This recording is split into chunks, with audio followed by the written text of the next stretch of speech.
Got bad news. What? In the middle of the set, it stopped at 20. Are you fucking kidding me? Fucking fired. You're just gonna have to go harder next time.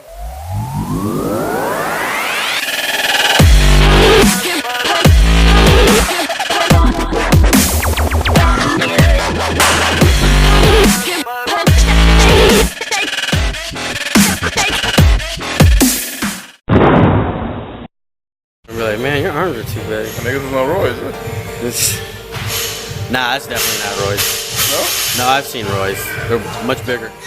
Alright guys, so for today, our arm day, we're gonna start by starting off by pre-exhausting our forearms. So we're gonna attack those first with a giant set style.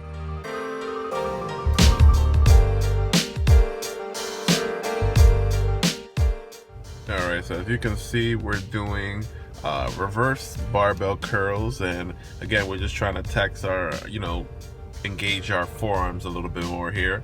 So that's the first exercise that we're going to use in order to get the giant set start going. What we want to do with this particular movement is that we want to focus on squeezing that bar with all 4 fingers, including the thumb, and just coming up as far as we can until we hit our biceps in order to engage those forearms.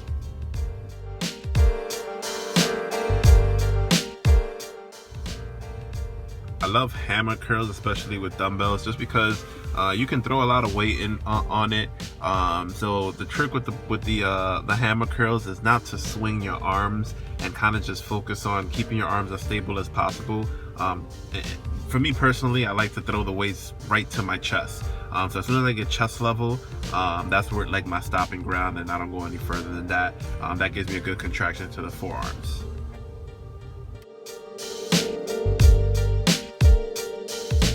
Now, when I typically do hammer curls, I typically aim towards to get the weight to kind of like hit my chest. In this particular movement, with doing the seated, you kind of have no other choice than to just go straight out, and that's kind of like how I don't do my hammer curls, especially when I'm standing up. So the seated variation, you gotta use a little bit lighter weight, but it's more slow and controlled, and the elbows are not swinging as much as when you were doing it standing.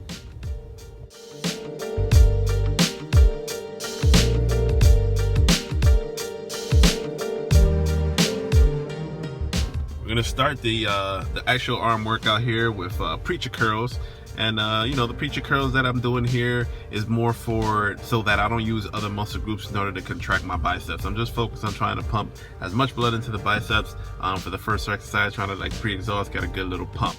And the reason why I choose the preacher curl, again, we're not moving. It's a seated movement, so just being in that seated position and your triceps are locked onto that mat, it's just going to cause you to actually only use your forearms and your biceps to move that weight, rather than if you were doing a standing bicep curl, you can like swing the bar and engage your shoulders in order to move it.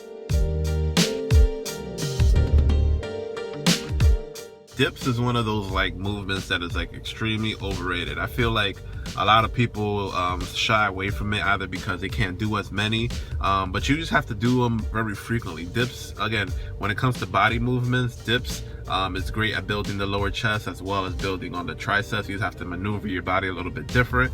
As you can see on this one, I'm doing it, I'm kind of trying to keep my body in line so that my chest is not forward. I don't want to keep tension on my chest. I want to keep the most tension on the triceps. So I'm always looking for new ways to try to engage my biceps, and this curl here, laying on a flat bench, is kind of interesting because not only now you can't swing your arms, you kind of have to keep a real strict motion.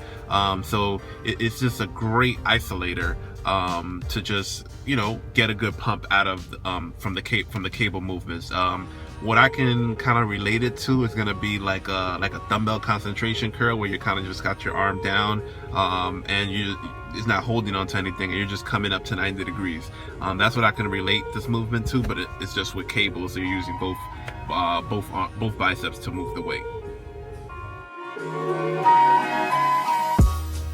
Now there are staple movements that I always include in like a particular routine for a muscle group, rope pushdowns is one that I've always included in my tricep routine, so it's something I can never shy away from. And the reason, I mean, if something works for you, you should always continue to do it. There's certain exercises that don't work for everyone, but when it comes to my tricep development, rope pushdowns is something that always works, and is always something that will always continue in my routine. So if you can see, we haven't included any unilateral movements for our triceps, so that's why I wanted to include these overhead extensions. Doing one arm at a time, real slow and controlled. It's not really about the weight because you want to focus on contracting those tris individually, actually, as well. I mean, I'm sorry about that. But when we go up there, we've got our elbows up. We want to try to fight to keep our elbows up. If the elbows come down, that's gonna take away the tension off the tricep. So just remember, fight and fight to keep those elbows there. If you want, I think if you see me in the video, I'm trying to keep my hands there so that if I tend to move forward or if my elbows start coming down, I have my hand there to kind of remind me, hey, don't move.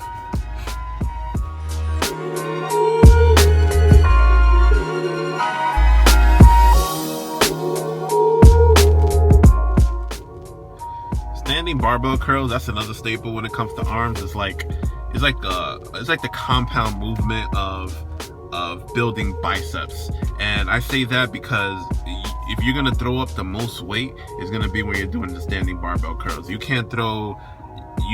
most likely can't curl like 70-pound dumbbells, but you might be able to curl 140 pounds on the bar, just because the swinging motion, it's just a powerful motion to actually move that weight.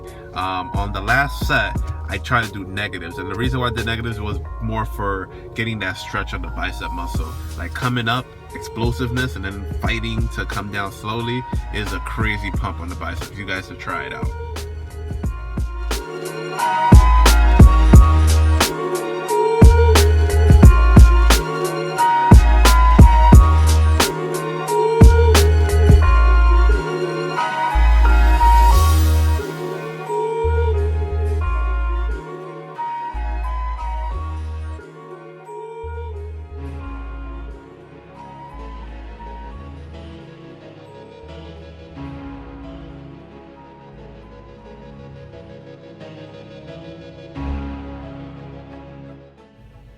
So I went with the incline close grip bench press, and the reason why is because I've tried the flat bench close grip bench, and I feel it too much on my chest, just because of where the bar is resting, or where the bar goes when I lower it, when I'm lowering it for a rep. When I'm doing the incline, the bench press, like for my chest, the bar typically stays above my chest, and that's because I'm trying to contract the upper part. But here, I can't do it just because I'm trying to keep my elbows as close as possible. So my chest is not contracting as much as I want to, and it's keeping more of that tension on the tris. So that's why I prefer the incline versus the flat bench. It's just where the stress is being placed on that specific muscle group. I want the stress on the tris, not on my chest.